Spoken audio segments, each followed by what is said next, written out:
In this video, we will present an overview of the predictive power of uncertainty quantification based on a case study.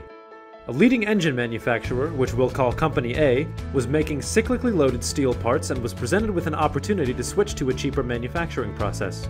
Company A decided to have two engineering groups predict the results of the new manufacturing process.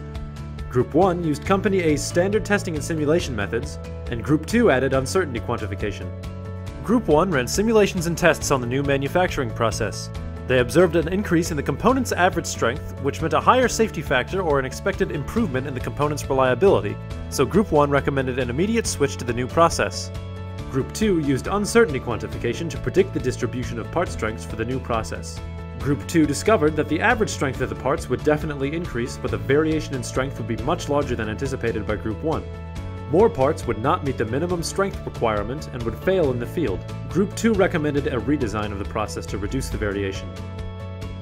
Group 1 did not get an accurate prediction of how the variation in process outputs would impact part strength, and the quality control group would have identified the problem only after many parts had made it to customers and been put into service.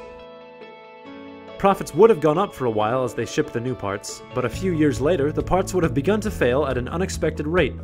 Customers would have experienced unintended downtime and the company's warranty costs would have skyrocketed. By finding the problem early and advising a redesign, Group 2 saved Company A significant costs and helped to maintain its reputation for reliability. So how did Group 2 use uncertainty quantification to find the problem? Group 2 used targeted design of experiments for their initial simulations, and the results were automatically calibrated with physical test results to predict a more accurate range of responses for the steel parts. Group 2's prediction process revealed the higher number of failures due to the increased variation early in the design cycle. This allowed the engineers to redesign the parts to make them stronger and to reduce the process variation. Performing a sensitivity analysis on their previously calibrated simulations would highlight the most efficient way to create a new design and reduce the risk of failure.